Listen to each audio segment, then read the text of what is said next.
इस मरहले में हम बात करेंगे कि किस तरह से मुल्क के मुख्तलिफ हिस्सों में और ख़ुसूसी तौर पर लाहौर के एक हिस्से में इंसानी सेहत के साथ खेला जा रहा है और किस तरह से खेला जा रहा है कि वहाँ पर उस स्लॉटर हाउस में किस तरह से जो मुर्दा हराम जानवर हैं उनसे उनको प्रोसेस करके उनको मुख्तलिफ तरीक़ों से उनसे तेल और घी हासिल किया जाता है और फिर किस तरह से वो तेल और घी हम आप तक बाज़ारों में पहुँचता है और फिर उसका इस्तेमाल होता है।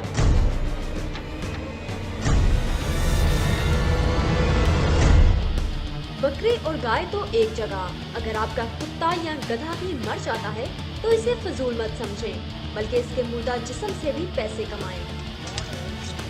ये पैगाम है मुर्दा जानवरों की चर्बी से तेल निकालने वालों का। मुर्दा गधे, कुत्ते, चूहे और दीगर मुर्दा जानवरों से निकाली गई चर्बी को पिघला कर तेल निकाला जाता है, जो मुजरिम सेहत अशिया बेचने वालों का कारोबार चलाने में मदद देता है।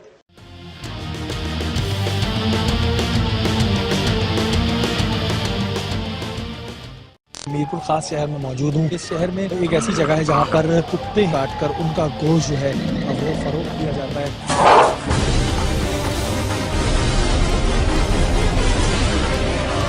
किसको सप्लाई करते हो गोश्त? गोश्त अभी आवाम को सप्लाई किया जाता है। क्या किया जाता है? आपके सामने ये लोग यहाँ पर कुत्तों को काट रहे थे। लड़कों को उल्टियाँ लगना शुरू हो चुकी है।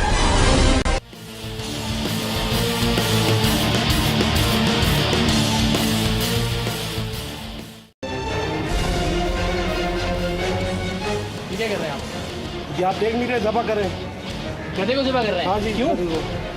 देखते हैं रोजी रोटी। गधे का गोश्त बेच के दे रहे हैं यार। गधे की रोजी कमा रहे, खा रहे लोग, वो जायज नहीं है। नहीं, मिला दे हो रही है, गधे पे कमा रहे हैं। और भाई गधे का बच्चों की शादी करने, बहुत गधे की कमाई हराम हलाल है और गधा गधे की कमाई ये तो हलाल है भाई, गधे का गोश्त तो हराम है ना। वो कौन से इस्लाम में? हाँ भाई, हमें काम करने तो नहीं, ये कौन से इस्लाम में गधे का गोश्त हराम नहीं है? नहीं है।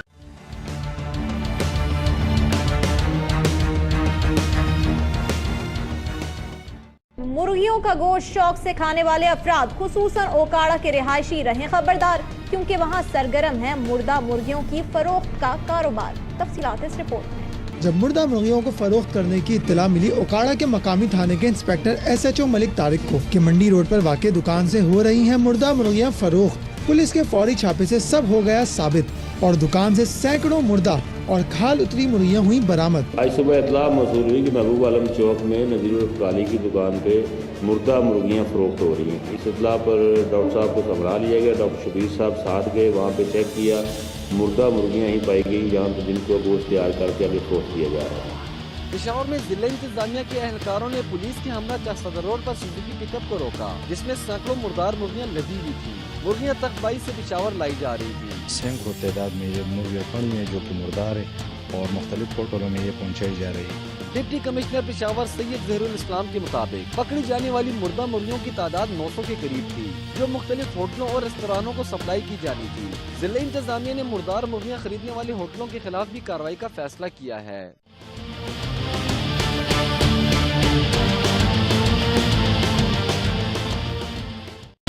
क्या आपने कभी भयानक तरीन ख्वाब में भी सोचा होगा कि गटरों की गंदगी से कपड़े और बर्तन धोने का साबुन तैयार किया जा रहा है?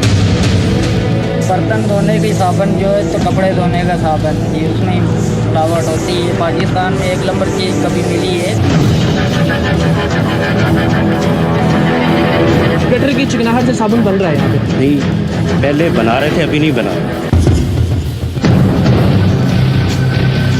कितने % इंडस्ट्री के अंदर जो है वो गटर ऑयल से बन रहा होगा? तकरीबन मेरा ख्याल है कि जो छोटी इंडस्ट्री हमारे जैसी 70%।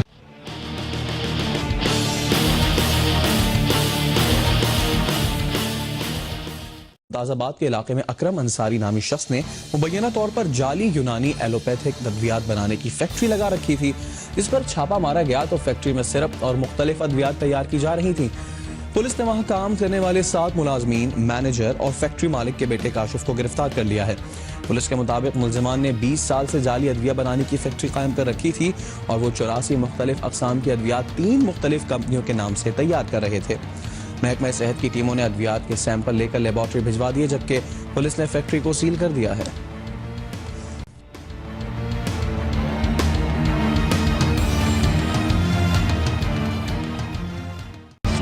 खाल के बने हुए जूते खरीदने के मुश्किल तरीन काम का एक बार फिर आगाज हुआ।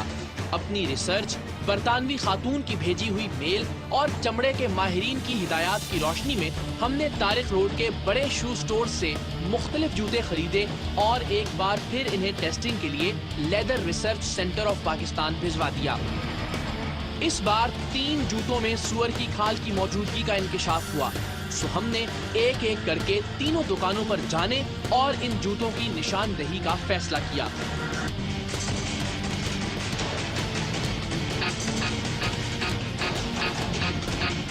ये जूता आपके यहाँ से क्या है? ये आपकी दुकान की रसीद है। सुअर की खाल का जूता बेच रहे हैं आप? ये सुअर की खाल का जूता। PCS सयाद की रिपोर्ट है मेरे पास, leather research centre of Pakistan. मेरे भाई ऐसा ही हो रहा है। जूता ही नहीं मेरी दुकान का। ये क्या है? ये कहाँ से आया? ये किसकी रसीद है? ये किसकी रसीद है? ये किसकी रसीद है? जूता है ही नहीं। भाई इस तरह ड्रामे करने से आपको क्या लगता है गलत हो जाएगा? ये जूता है ही नहीं दुकान का। आपको क्या लगता है? आप बता दो किसे बेवकूफ? ये रसीद, ये leather research centre of Pakistan की रिपोर्ट। जाकर आए खड़े होकर बात करें। इधर ही खड़े हो, बाहर ही आओ ना। कहाँ हो मैं?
Because I invite anybody to look and go and visit Dubai, Abu Dhabi, Saudi Arabia, Bahrain. And when I was in the United Arab Emirates, I was once in the Majlis of Sheikh Sultan Al-Qasimi, who's the ruler of Sharjah. And, you know, they're very kind of pompous Majlis, you know, there's a lot of protocol and things. But there was this guy that came in literally in almost rags. And he came in dirty and he barefoot, comes walking in quite arrogantly, goes up to the ruler, shakes his hand and then sits down. And I asked the person next to me, who's that? And he said it's his cousin, you know, but he's still like a Bedouin out in the, he lives out in the, and it was just, you know, it was a Bedouin guy, lives in a tent, but you know, his cousin had become the ruler of the country. Now you will find the people who only 60 years ago were barefooted Bedouins competing with each other in who can build the tallest building in the world. In fact, it's said there's going to be 6 of the tallest buildings in the world in Dubai.